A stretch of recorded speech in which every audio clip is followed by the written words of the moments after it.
Hello everyone, আমি উজ্জ্বল রায়। আজকের এই ভিডিওতে সকলকে স্বাগত জানাচ্ছি। আজকের এই ভিডিওতে আমি আলোচনা করব কিভাবে বাংলা বাক্যকে সহজে ইংরেজি বাক্যে রূপান্তর করা যায়। আমরা মানে ছোট থেকে কিন্তু অনেক গ্রামার রুলস মুখস্থ করছি, কিন্তু এই অনুবাদ করার ক্ষেত্রে আমরা সেই রুলসগুলো ব্যবহার করে খুব একটা সুবিধা মানে মানে সুবিধা পাই না আমরা। তো আজকে আমি এমন একটা বেসিক মেথড আলোচনা করব, যেই মেথডটা ব্যবহার করে একজন শিক্ষার্থী খুব সহজেই কিন্তু বাংলা বাক্যকে ইংরেজি বাক্যে রূপান্তর করতে পারবে। তাহলে চলো আমরা একটু শিখি। হ্যাঁ, আজকে মেথডটা হচ্ছে যে 1 2 3 মেথড। আজকে মেথডটার নাম হচ্ছে 1 2 3 মেথড।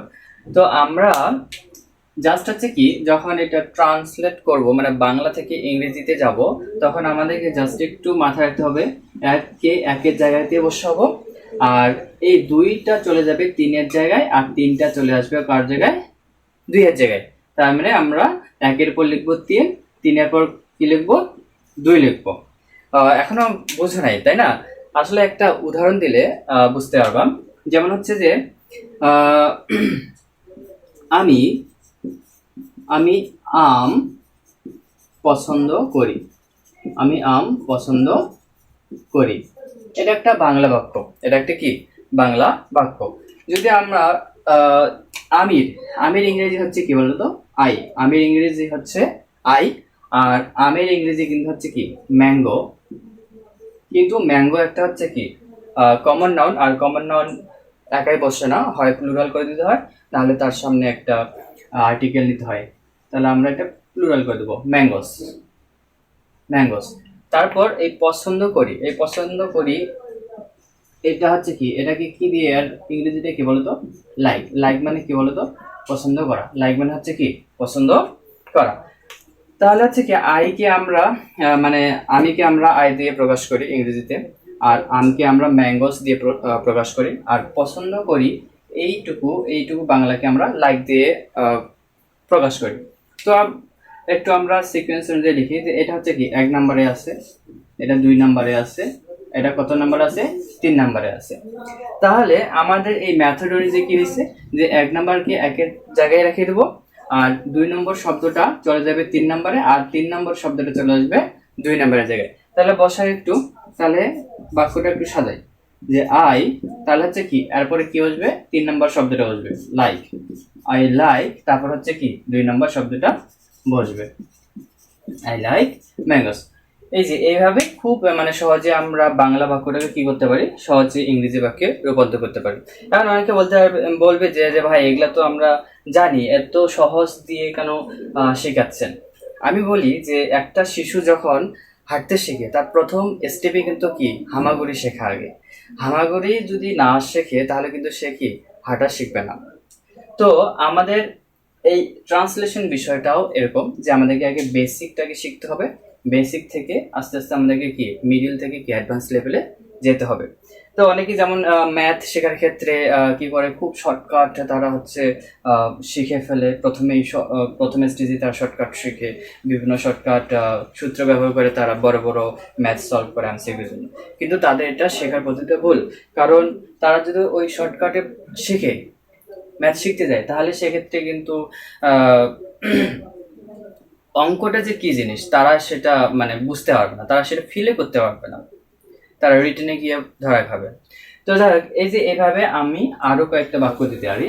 যেমন হচ্ছে দিতে পারি, যেমন আরেকটা বাক্য লিখতে পারি যে আমি আমার মাকে ভালোবাসি। ভালোবাসি। আমি আমার মাকে ভালোবাসি।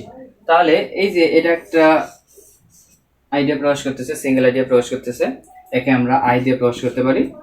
আমার মাকে, এই যে এই আমার মা দিয়ে একটা সিঙ্গেল আইডিয়া প্রকাশ করতেছে, কারণ আমার মা কয়টা ব্যক্তিকে বোঝাচ্ছে? একটা ব্যক্তিকে বোঝাচ্ছে, তার মানে এটা একটা সিঙ্গেল আইডিয়া প্রকাশ করতেছে।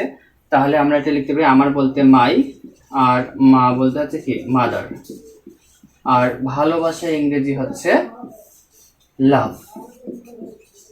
ভালোবাসা ইংরেজি কি লাভ।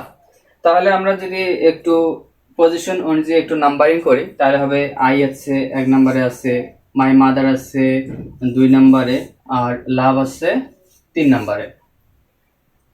তাহলে এখন আমাদের মেথড অনুযায়ী কি হবে, 1 নাম্বারকে 1 এর জায়গায় রেখে দেবো আই, আর 2 নাম্বার চলে যাবে 3 নাম্বারের জায়গায়, আর 3 নাম্বার চলে যাবে 2 নাম্বারের জায়গায়। তাহলে চলে আসছে সেভাবে আই লাভ মাই মাদার। তার মানে আমরা কিন্তু যে সাবজেক্ট কি, অবজেক্ট কি, ভার্ব কি এগুলা না জেনেও কিন্তু আমরা খুব সহজে বাংলা বাক্যকে ইংরেজিতে কনভার্ট করতে পারতেছি। ঠিক আছে, তো এখন খুবই একটা গুরুত্বপূর্ণ আমি একটা উদাহরণ দেবো, যে উদাহরণটা খুবই মানে গুরুত্বপূর্ণ একটা আর কি বলা যেতে পারে, মানে খুব কাজে লাগবে, এখানে শেখার আছে একটু বেসিকের মধ্যেও শেখার যে আছে এই বিষয়টা অনেকে এটা মানতেই চায় না। হ্যাঁ, অনেকে মানতে চায় না। তো এরকম যে আমি আমি আমি ভ্রমণ করতে চাই, আমি ভ্রমণ করতে চাই। তার মানে এখানে দেখো আমি একটা আইডিয়া বোঝাচ্ছে, আমি একটা শব্দ, ভ্রমণ করতে বা ভ্রমণ করা এটা একটা হচ্ছে কি আইডিয়া প্রকাশ করতেছে, এটা সিঙ্গেল আইডিয়া। তারপর চাই, এই কোনো কিছু চাওয়া, এটা একটা সিঙ্গেল আইডিয়া। তার মানে এটা আমি কি দিয়ে প্রকাশ করতে হয়, আই দ্বারা। আর ভ্রমণ করা ইংরেজি হচ্ছে ট্রাভেল, ভ্রমণ করা ইংরেজি কি ট্রাভেল। হ্যাঁ, তারপর কোনো কিছু চাওয়া বোঝালে আমরা কি ইউজ করি ওয়ান্ট।